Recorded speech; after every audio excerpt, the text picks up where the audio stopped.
Technology అభివృద్ధి చెందుతోంది. Artificial intelligence అందుబాటులోకి వచ్చిన తర్వాత చాలా మార్పులు వస్తున్నాయి. మనుషులకు ఎంతో మందికి ఇది ఉద్యోగాలు లేకుండా చేసేసింది. ఏఐ ఇంకా పూర్తి స్థాయిలో అందుబాటులోకి కూడా రాలేదు. ఇప్పుడిప్పుడే పురోగమిస్తోంది. ఇప్పుడే ఇలాంటి పరిణామాలు ఎదురైతే మనుషుల భవిష్యత్తు ఎలా ఉంటుందో అని ఆందోళన కనిపిస్తోంది. అయితే ఈ సాంకేతికత మానవాళి మనుగడకే ప్రమాదకరంగా మారుతుందని విశ్లేషకులు చెబుతున్నారు. త్వరలోనే అలాంటి రోజులు కూడా వస్తాయని కొన్ని పరిశోధనలు చెబుతున్నాయి. 2030 నాటికి ఏఐ మరింత అభివృద్ధి చెంది మనుషులతో సమానమైన తెలివితేటలు కలిగిన కృత్రిమ మేధస్సుగా పిలిచే ఆర్టిఫిషియల్ జనరల్ ఇంటెలిజెన్స్ గా మారుతుందని గూగుల్ డీప్ మైండ్ తన పరిశోధనలో తెలిపింది. తద్వారా మానవాళిని శాశ్వతంగా నాశనం చేస్తుందని వెల్లడించింది. తాజా పరిశోధన సంచలనంగా మారింది. ప్రస్తుతం జరుగుతున్న పరిణామాలు, సాంకేతికతను దృష్టిలో పెట్టుకుని కొందరు ఆందోళన వ్యక్తం చేస్తున్నారు.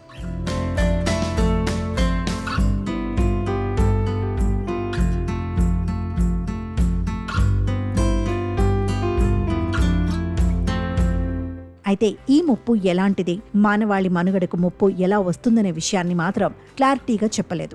ఏజీఐ వల్ల ఎదురయ్యే ప్రమాదాలను ఈ గూగుల్ డీప్ మైండ్ అధ్యయనం 4 ప్రధాన కేటగిరీలుగా విభజించింది. Data misuse, misalignment, mistakes, structural రిస్కులు వంటి ప్రమాదాలుంటాయని వివరించింది. ఈ ప్రమాదాలను తగ్గించేందుకు గూగుల్, ఇతర ఏఐ కంపెనీలు తగిన నివారణ చర్యలు చేపట్టాల్సిన అవసరం ఉందని పేర్కొన్నారు. కృత్రిమ మేధస్సును నియంత్రణలో ఉంచడంపైనే ఈ పరిశోధనలో దృష్టి కేంద్రీకరించాలని, దానివల్ల ఎదురయ్యే ముప్పుపై లోతుగా అధ్యయనం చేయనున్నట్లు అధ్యయనంలో చెప్పారు.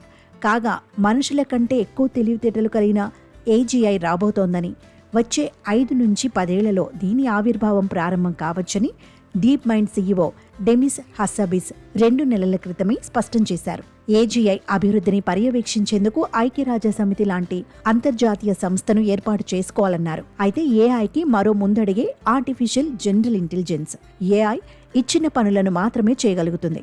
కానీ ఏజీఐ మానవ మేధస్సు మాదిరిగా అనేక రకాల పనుల నిర్వహణకు అవసరమైన తెలివితేటలను కలిగి ఉంటుంది. స్పష్టంగా చెప్పాలంటే ఇది మనుషులలాగానే విభిన్న డొమైన్లలోని జ్ఞానాన్ని అర్థం చేసుకుని నేర్చుకోవటంతో పాటు ఆ జ్ఞానాన్ని రకరకాల పనుల కోసం అన్వయించగలిగే ఓ యంత్రం అన్నమాట. మొత్తంగా ఇలాంటి యంత్రాలు వస్తే మనుషులతో పని లేకుండా పోతుంది. అన్ని రంగాల్లోనూ వీటికే ప్రాధాన్యం ఉంటుంది. దాంతో మానవాళికే ముప్పు ఏర్పడే అవకాశాలు లేకపోలేదు.